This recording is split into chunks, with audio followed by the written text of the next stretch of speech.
After 32 years of sacrifice, after giving up everything so her children could have a better life, a 78-year-old woman woke up alone on a freezing kitchen floor. Her own children had turned off the heat, taken her phone, and left her to die, all because she wouldn't sign over her house. But they made one mistake. They underestimated her dog, drugged and bleeding.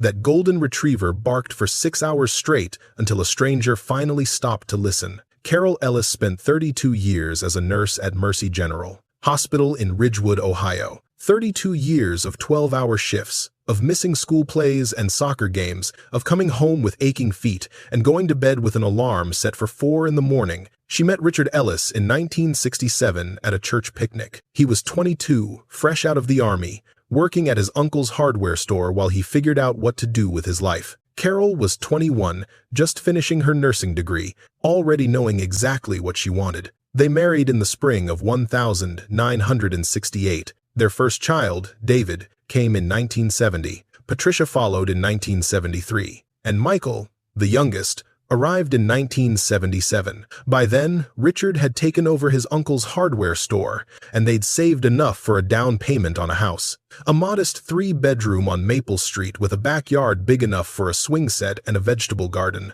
David was the serious one. Even as a boy, he was always calculating, always planning. He'd save his allowance for months to buy exactly what he wanted. Patricia was the social butterfly. Prom queen, cheerleader, captain, the girl everyone wanted to be friends with. She married young, 22, to a man named Thomas who sold medical equipment. Michael was Carol's baby, even when he was 30 years old. The youngest child, the one who could do no wrong in his mother's eyes. He struggled more than the other two. Dropped out of college, bounced between jobs, married and divorced twice. Carol bailed him out more times than Richard knew about. Richard passed away in 2019, 2 days before their 51st wedding anniversary. Heart attack, massive and sudden and completely unexpected. One minute, he was in the backyard, raking leaves like he'd done every autumn for 40 years. The next minute, he was gone. The funeral was beautiful. All 3 kids came home. David gave a eulogy that made everyone cry. Patricia handled the flowers and the reception. Michael held his mother's hand during the burial and told her everything would be okay. For a few months, it seemed like it might be. The kids called more often. David visited from Cleveland twice that winter. Patricia invited Carol to spend Christmas with her family. Even Michael seemed to be getting his life together, talking about a new job opportunity, a fresh start. But grief does strange things to people, and money does stranger things still. Richard's hardware store had been sold years earlier when he retired, but there was still the house, paid off completely, worth, according to the county assessor, somewhere around $380,000 in the current market. There was Richard's life insurance, $50,000, his pension, their savings account, which held just over $180,000 from decades of careful living and modest spending. Carol didn't think much about the money at first. She was 73 years old, recently widowed, trying to figure out how to live in a house that suddenly felt twice as big and 10 times as empty. The money was there. It would last. She'd never been extravagant, and she didn't plan to start now, but her children thought about it. They thought about it a lot. David suggested she consider moving to a smaller place, an apartment maybe, or one of those senior living communities. The house was too much for her to maintain alone. Why not sell it now, while the market was good, and use the money to set herself up somewhere more manageable? Patricia thought Carol should update her will, make sure everything was in order, name someone with power of attorney in case anything ever happened. These were just smart precautions, she said. Nothing to worry about, just planning ahead. Michael needed a loan, just a small one, $20,000 to invest in this business opportunity that was definitely going to pay off. He'd pay her back with interest, promise. Carol said no to all of it, not because she didn't love her children, not because she didn't trust them, but because that house was her home. 50 years of memories lived in those walls. Richard's tools were still in the garage. His reading glasses were still on the nightstand. The swing set he'd built for the grandchildren was still in the backyard, even though those grandchildren were teenagers now and hadn't visited in years. And the money, the savings, that was her security. The thing that let her sleep at night, knowing she wouldn't be a burden to anyone. She'd seen too many patients at Mercy General, elderly people abandoned by families who couldn't afford to care for them or couldn't be bothered to try. She wouldn't be one of them. She'd take care of herself until she couldn't anymore. And when that day came, she'd use her own money to pay for whatever help she needed. She told her children this, calmly, clearly, lovingly even. They didn't take it well. David stopped calling as often. Patricia's invitations to family gatherings became less frequent. Michael stopped calling altogether after Carol refused to co-sign a loan he was trying to get from the bank. In March of 2022, Carol adopted a dog. She hadn't planned on it. She'd never been much of a pet person, honestly. Richard had been allergic, so they'd never had animals in the house.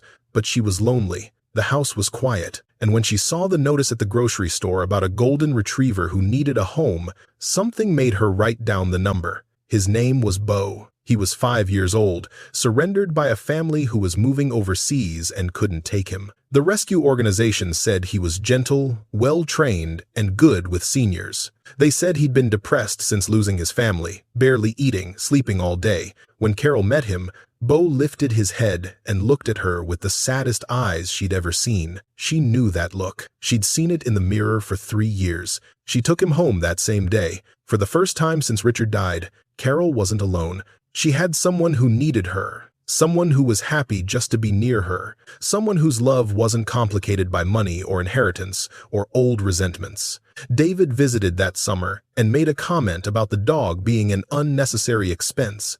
Patricia mentioned that pets could be a lot of work for someone Carol's age. Michael didn't visit at all, but he texted to ask if the dog meant she had money for extras now. Carol ignored all of it. Bo made her happy. That was enough. The first signs appeared in late 2022. Small things at first. Carol would forget where she put her keys. She'd miss appointments she'd written on the calendar. Once, she drove to the grocery store and couldn't remember why she was there. She told herself it was normal. She was 76 years old. Everyone forgot things at that age. It didn't mean anything, but the signs got worse. She'd call Patricia by her sister's name. She'd ask the same question 3 times in a single conversation without realizing it. One afternoon, she got lost driving home from the pharmacy, a route she'd driven 1,000 times, suddenly unfamiliar. She made an appointment with her doctor without telling anyone. The tests took weeks. The diagnosis came in January 2023, early-stage dementia. Likely Alzheimer's disease, though more testing would be needed to confirm.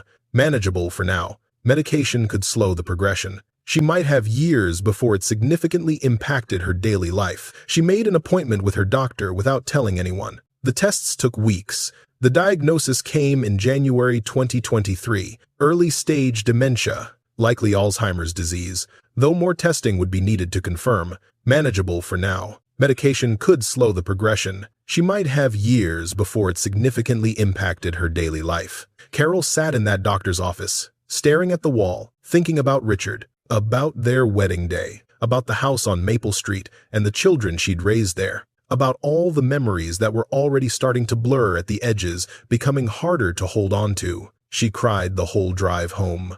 Bo was waiting by the door when she walked in, tail wagging, oblivious to the diagnosis that would change everything. She knelt down, wrapped her arms around him, and sobbed into his fur. "You're not going to leave me, are you, boy?" she whispered. "You're going to stay right here." Bo licked her face. He didn't understand the words, but he understood something. He pressed closer, offering the only comfort he knew how to give. Carol decided to tell her children.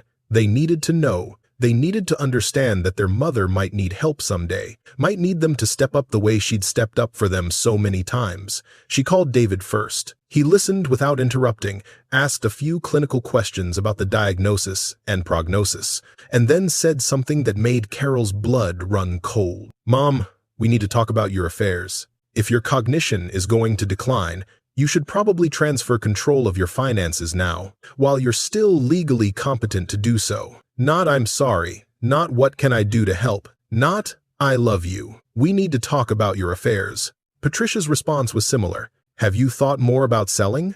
It really is a lot of house for one person, especially with your diagnosis. You could move closer to one of us. We could keep an eye on you, keep an eye on her, or keep an eye on her money." Carol didn't call Michael, but somehow he heard the news anyway.